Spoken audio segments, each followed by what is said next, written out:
Olá pessoal, vamos para a aula de português? Na aula de português hoje, estudo da língua vai da página 105 até a 107. Tá falando sobre o uso da pontuação.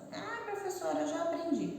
Só para a gente relembrar e colocar em prática direitinho, tá?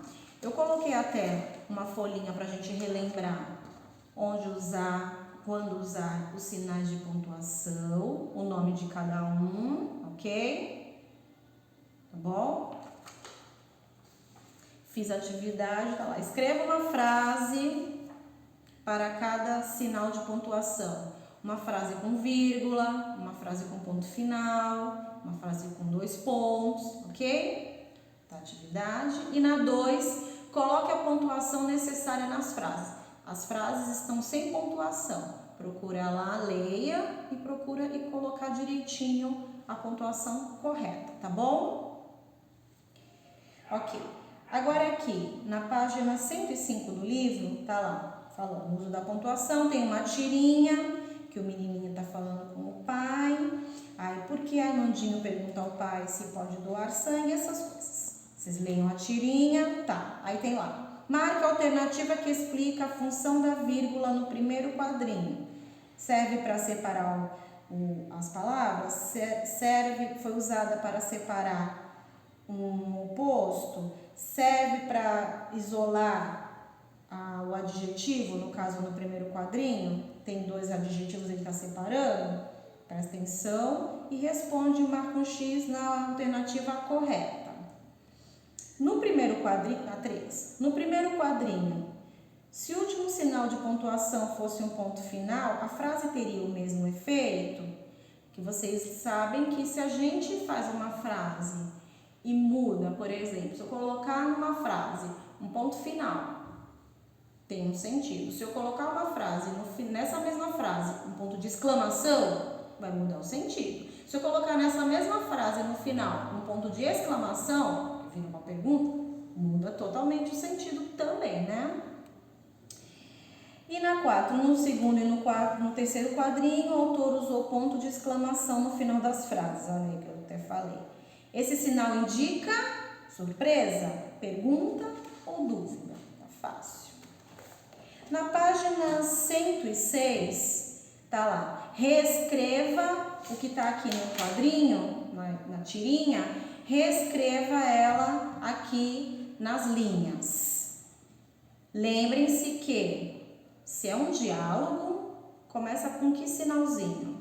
Com que pontuação? Quando vai ter uma fala, começa com travessão. Muito bem, lembrando, só para lembrar vocês. Ok. Na 6, o trecho a seguir foi retirado do texto 1, releia com atenção e faça as próximas atividades. Tem lá um trechinho, febre alta, dor de cabeça, nos músculos e nas articulações, são alguns dos sintomas dessa moléstia. Mas você sabia que eles são mais comuns nos adultos? Pensando no assunto tratado nos textos até aqui, a que doença o sintoma se refere? A gente está vendo nesse capítulo falando sempre de uma doença. Não é Covid, tá? De uma doença. Qual é essa doença que estamos falando no nosso livro? Escolha entre as opções a seguir a que poderia substituir a palavra destacada no texto. Esta moléstia, será que é médica? Será que é igual a febre ou será que é igual a doença? Próximo, escreva o nome dos sinais de pontuação que você identificou nesse trechinho lido aí anteriormente. Nesse aí, febre alta, dores de cabeça, nos músculos e nas articulações, são alguns dos sintomas desta moléstia. Mas você sabia que eles são mais comuns nos adultos? Nesse trechinho, quais os sinais de pontuação apareceram? 8. As vírgulas usadas no texto apresentados na atividade 6 servem para isolar, separar ou isolar substantivos. E a 9, no final do trecho há uma pergunta. A quem ela se dirige? Essa pergunta, para quem é? Na página 107, um pouco mais sobre o tema água, ok? Vamos entrar aqui, é um tipo de texto informativo, né? Aí Aí tá lá, passei para uma folhinha.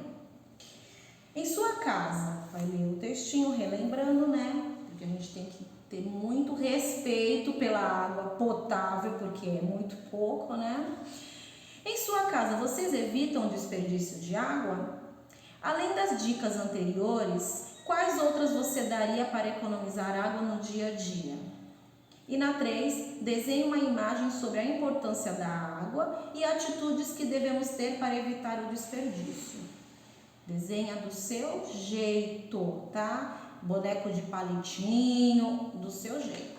Ok, pessoal? Por hoje é isso. Até mais!